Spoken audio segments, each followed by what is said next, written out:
Uy, Prince! Busy ka na naman, oh. Tingnan mo to, oh. Oh, kakain na tayo. Ito, ayan, kain na. Kain na tayo. Kain na, kain na, kain na, ha?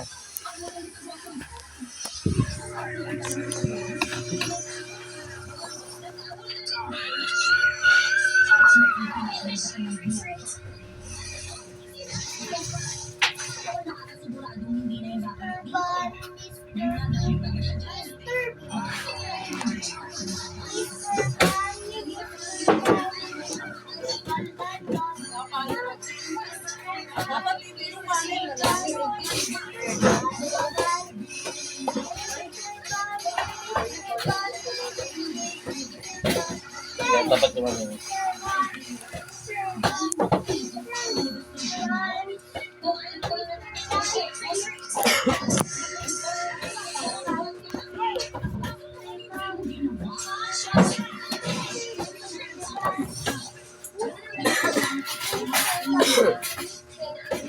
Dito mo.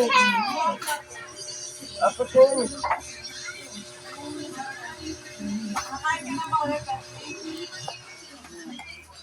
Apat na nga yan.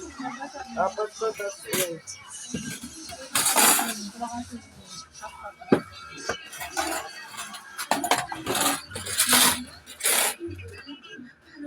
Uy, kain muna. Taka mo yung cellphone.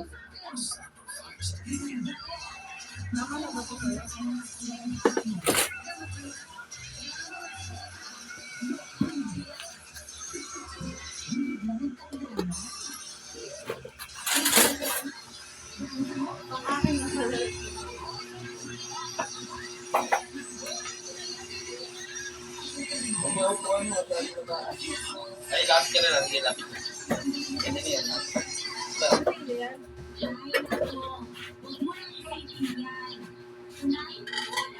Sundatin mo para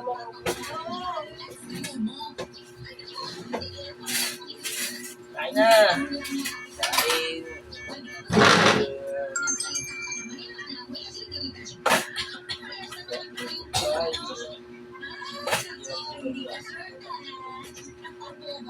Bakit siya bitawan mo yung cellphone?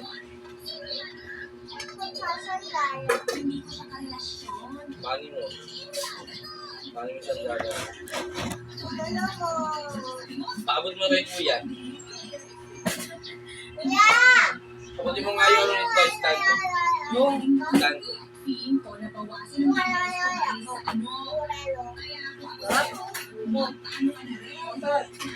Sabi mo dyan. Saka pa. Ito ba gusto mo?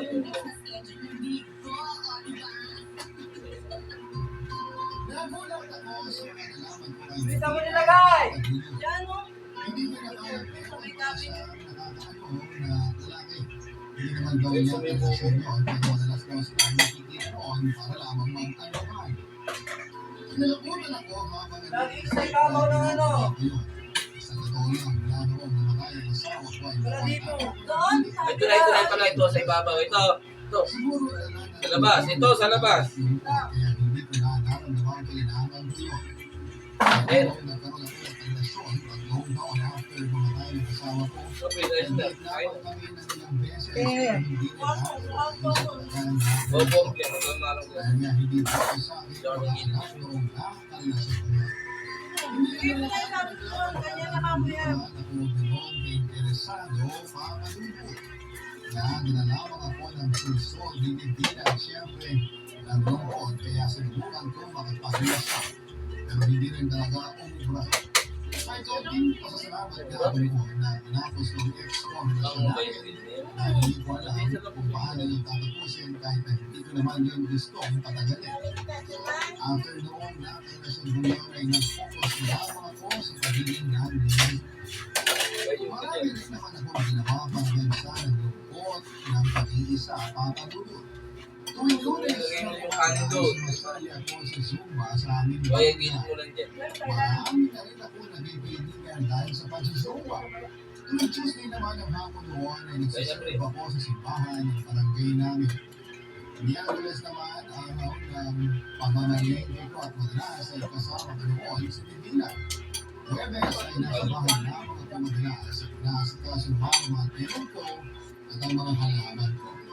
Biyernes ay nagpupulong lamang ako sa kwarto ko para makinig ko magdamag ng radyo at makikinig sa iyo sa panunod habang nagsusukat ng mga napaglumaan ko mga damit. Mahala na ang sistema ko kapag sumasabit ko ng Sabado at Linggo at ang madalas naman ay sinigila lang din ang nakakasama ko. Naging masaya naman ako sa group ngayon pero paminsan-minsan ay humihiling pa rin ako ng bago. Kaya ka niyan.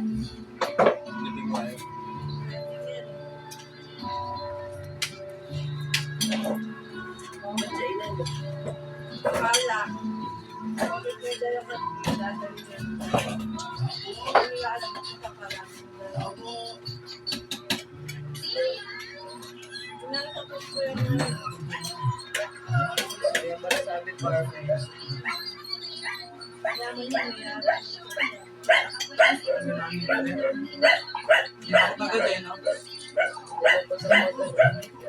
Iba lang nalaman ko. Nayari yung mga gusto eh. Ay mo ang Ano? Ang hirap nila. dapat doon. Kasi saan po tayo pupunta, ano kung gagawin natin kaya ako pupunta ako doon. Kami pa nila, huli, apat na tayo. Palabos yung mga Kasi natin yung matanda, paano siya? pwede naman po, pero Tapos nung kaya ka, palabos. may alin ko. Dali lang. available ako ba?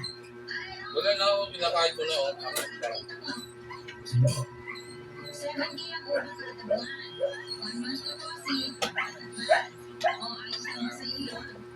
ko ba makita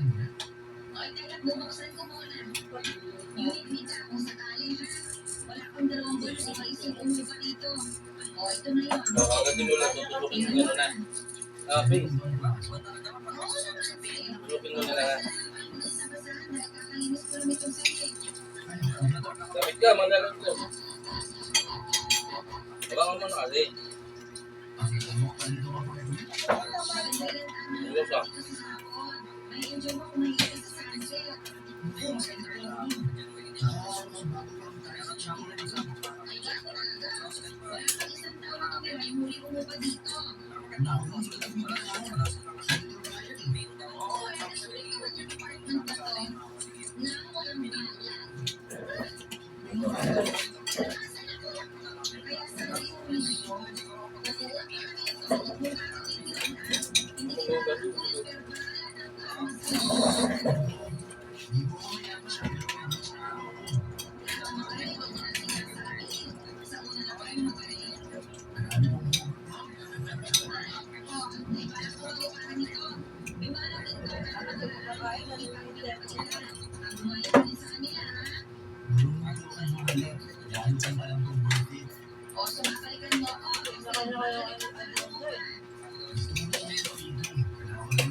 Mga oras ito!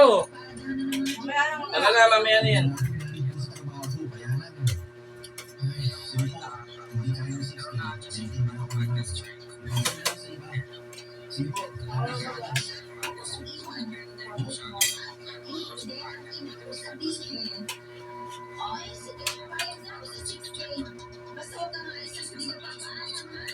Hindi ko ako ganun. Nakakaasaan.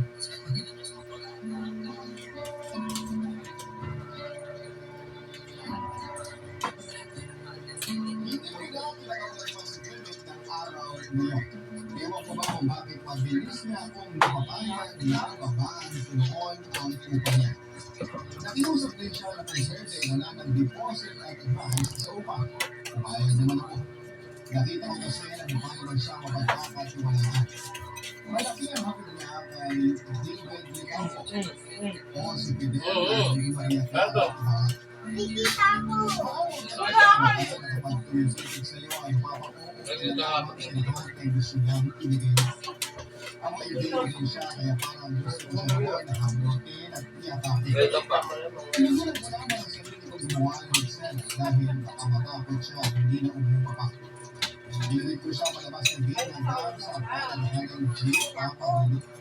Hinintay ko rin ang makakalit sa jeep. Ito kain po kayo. Sinigurado ko may dalagyan ng jeep sa paligid ko. Kinuha ko rin ang cellphone number niya para hindi na siya mapakawalan pa at umuha siya. Kasi lang kuya. Pagdating ko nga sa kanya sa pala ng hangin, hindi ko agad sa bahay. Mama kayo ah. Para makagawin ang cellphone. Kailangan sumama kayo pa rin. Para masanay kayo. Medyo nakalawag na kasi paggamit ng oras na hirapan na rin ang mata ko sa maliliit na letra na kailangan sulita. Pero sinaga ko papadili. Wala ka muna kasabi ko eh. Ako sa paggamit ng cellphone na ay agad kong Hugot ko pa ng kamay. Bakit kaya po rin ito, sir? Pagtutuan ako sa kanya para hindi makabibagay sa kanya at iwanan ko para madali siya mahuli ang tatakasan na niya. Nagtagal ang usapan namin dahil sinasap na siya at kumikaya siya. Nag-suggest din ako ng tamang vitamins para hindi siya magbasa at magkasakit. Tapos yung sabi right brown. Para hindi niya dapat tinatanong ng isang dahil hindi nakatulog. Lalo sinabi ko at mag-text naman siya kapag lilipat na siya para binenta ko na ang apartment niya. Mag-reply lamang siya ng okay po at doon ay nag-araw na Ganun kasi ako kaya ko. sa usapan namin. Gusto ko noon na pagsasabi na wala na akong ibang maisip na paraan para makausap siya. Dahil hindi siya nag-iisip na meron na mali siya.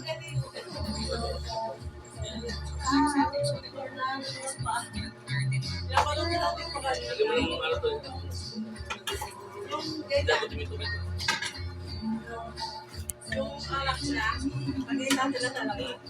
Akala nila, kinakita sila yung aso. Hindi nila alam, pinauwi yung ano. Malaki-laki na sila. Oo, kasi pwede ko pa.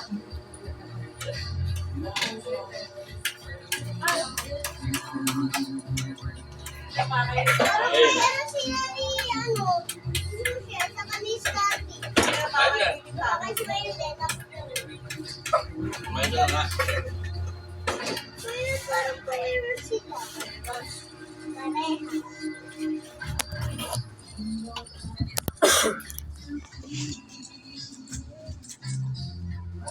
Kakanin ko ito dito, trainer. Kakain ko.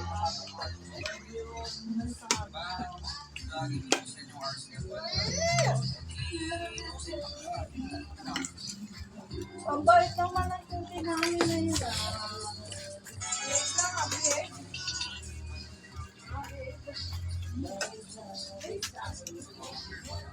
Okay na ako.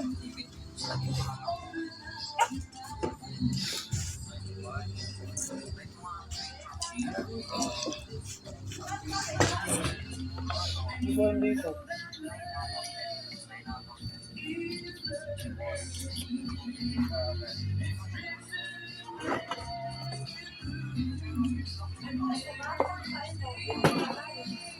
Ito buko. Nilagyan ng yelo ni Kuya Ramon.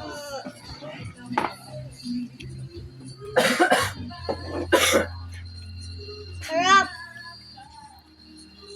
Kanya. Sarap. Sarap. Ito pa nga oh. Ayun, chicken. Ito. Ayan. Chicken to. Ito yung beef yan. Sa akin yan po.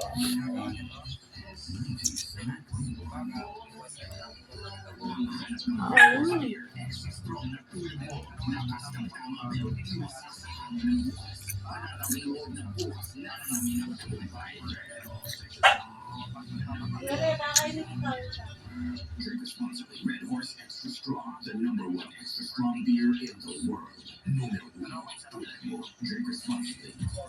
Ang pagkain. Kala mo may pinapagawa pagkain.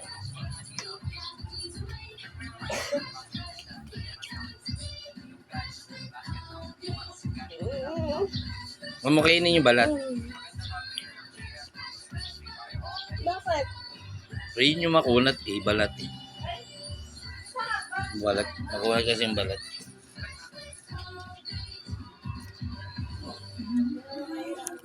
Ito lang. Ito lang.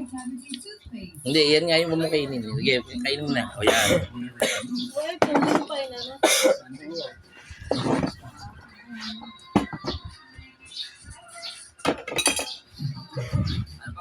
Paano ka?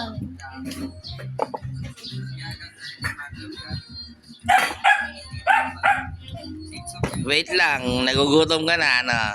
Ito na, oh, pinag-ano ka na. Nalaglag yung... Tinitip ka na yung pagkain mo. Upuan niya pala, tumumba. Ano mo ito? Nakalamigin ko pa yung kanan sa akin. Ang sarap din. Wait lang, pagtitimpla ka muna, oh. Gutom na. Ang sarap din. Dapat pala sa plato para naman. Sobrang sarap. Sobrang sarap na. Kain ng kain. Kailangan mo ubos mo yan. Kasi natin yung kutsara mo. Kasi punin mo yung pagkain. Saka ubusin ko din yan. Oo, bagatin niya.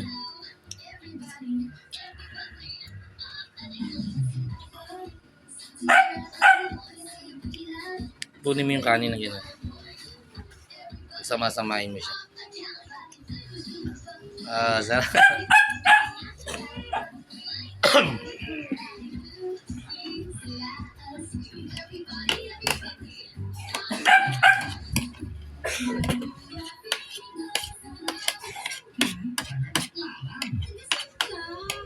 Okay mo yan.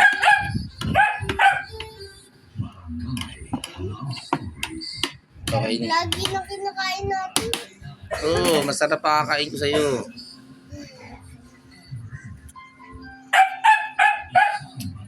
Wait lang, pinalalamig pa yung pagkain mo. Mainit kasi yung kanin, maglalagay sa balahibo mo. Wait. Ayun na. Ayun na, Sushi. Ayun na. Scotty, ayun na. Ayun na, ayun na. Oh, ha? Ayun na. Hi! G! Tapos hindi naman niya kakainin. Oh, naamoy lang. Sinubok ko na magiging komportable sa kanya. Kinakain. Puro dati yung pagkain niya kahapon. Hindi ngayon may karne. Nga, yun na. Para hindi na niya kailangan O, konti na. Yan, pagsama-samay mo. ang stove at TV ko para may magamit na siya kaya. At naman siya sa mga pinahiram ko papadulo. Nabayaka pa nga siya sa akin dahil nagrawang tulong ngayon sa pagsisimula niya. Nalaman ko na mula noong nagsimula ang pandemya ay Buko. nawalan siya ng trabaho at hindi pa nakabago. Bukoy namin mo, ha? Nakitira lang daw siya sa kapatid niya kapalit ang paglilinis at pagbabantay niya sa bahay. Hindi na siya nakahanap pa ng trabaho dahil nga na-depress daw siya. Dahil sa dumulat ang pandemya sa buhay niya. Ayun, kainin mo yun. Pakin mo. Ulam. Takot ako na baka malungkot lamang siyang muli. Sabi mo, gusto ko. Naisip ko Oo. ano na lamang ang mga yun kapag komportable na siya sa akin. Yung kanin, simutin mo. Kapag malaki ang naitulong ni Philip para maging masaya akong muli. Matagal din akong huling beses na naramdaman ko yun. Yan. Lagi na akong nakangiti sa tuwing gumigising ako dahil alam kong si Philip agad ang unang bubungad sa akin. Nakasanayan na kasi ni Philip na tumapa ako sa mga kong hardin dahil gustuhan daw niya ang mga halaman ko. Madalas nga Kasi mo to. na pinipicture ang mga halaman ko.